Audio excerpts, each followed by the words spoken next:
Godzilla's back and ready to reclaim his title as King of the Monsters. Warner Brothers' third entry into the MonsterVerse is throwing the iconic kaiju into a no-holds-barred battle royale against legendary enemies.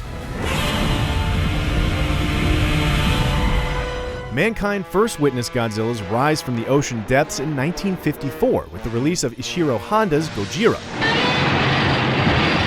The first draft of Godzilla was inspired by the American sci-fi monster flick The Beast from 20,000 Fathoms, which also featured a giant dinosaur rising from the ocean to wreak havoc on the local city. And while both scripts look similar on paper, there was one vital element that set these two movies apart: nuclear energy. At its core, Godzilla is considered a metaphor for the atomic bombings that devastated Hiroshima and Nagasaki. Echoes of the destruction reverberated in the public consciousness well through the development of Godzilla and directly influenced production. Godzilla himself is a byproduct of mankind's tampering with atomic weaponry, an abominable source of power that perverts and decays its surroundings. So, what was the next step for this emotionally packed metaphor for nuclear tragedy? Free-for-all monster wrestling! Toho rushed production on a sequel, Godzilla Raids Again, but instead of terrorizing mankind, Godzilla faced off against a spiky dinosaur named Anguirus, and also terrorized humanity. The film set a new precedent. From then on, Godzilla would battle other monsters. If atomic energy brought about the birth of Godzilla, then capitalism was the catalyst for his next iterations, each one shying further away from Godzilla's atomic origins.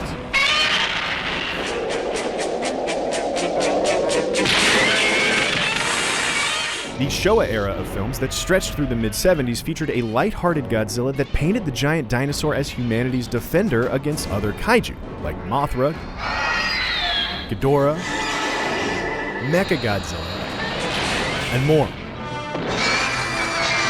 And somewhere along the way he had a son, but don't talk about that. Having strayed too far from Godzilla's light, Toho decided to bring the franchise back to its darker roots with a reboot, 1984's The Return of Godzilla. This direct sequel to the original film ignores everything that came since the original. After all, Godzilla is a force to be reckoned with. Not whatever this is. This period, known as the Heisei era, focused on the moral issues surrounding genetics and featured the return of classic enemies, as well as the rise of new ones, like Biollante, Rodan, Destroya, and more. In 1998, Hollywood decided to produce their own take on Godzilla. Thankfully, this version spanned one bad movie, a failed animated series, and whatever this was. To celebrate 50 years of Godzilla, Toho resurrected the entertainment wrestling with a series of films that culminated with the release of Godzilla Final Wars. Then in 2014, after the dust on the franchise had settled, Warner Brothers tapped director Gareth Edwards to kick off the MonsterVerse with a release simply titled Godzilla. This film introduced us to Monarch, an organization established to hunt and study mutos, or massive unidentified terrestrial organisms. Donning the hero mantle once again, Godzilla defends mankind against two mutos in a battle that culminates in San Francisco. In the ruins of the city, Godzilla is hailed as a savior, the king of the monsters. Fresh off the success of America's Godzilla, Toho announced a 2016 release for Shin Godzilla. Helmed by Neon Genesis Evangelion creator Hideaki Anno, Anno stated it was impossible to surpass the high bar set by the original Godzilla, so his aim was to reach the same bar. Instead of focusing on the nuclear tragedy of the 40s, Shin Godzilla used the recent 2011 Tohoku earthquake and Fukushima nuclear disaster as inspiration. The film was met with critical success and new life was breathed into the battle-worn franchise. The King of the Monsters rose again and reclaimed his throne. But it would not go unchallenged for long. Back in the US, Warner Brothers successfully launched the second entry into their MonsterVerse, Kong Skull Island,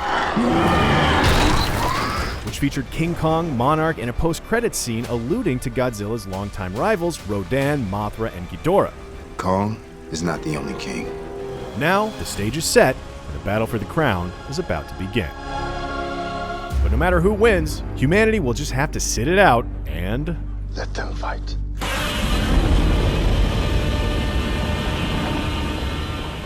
And for more on Godzilla, be sure to check out our King of the Monsters trailer breakdown and what Godzilla might look like reimagined as an NES game. And as always, be sure to follow and subscribe to IGN wherever you like to watch.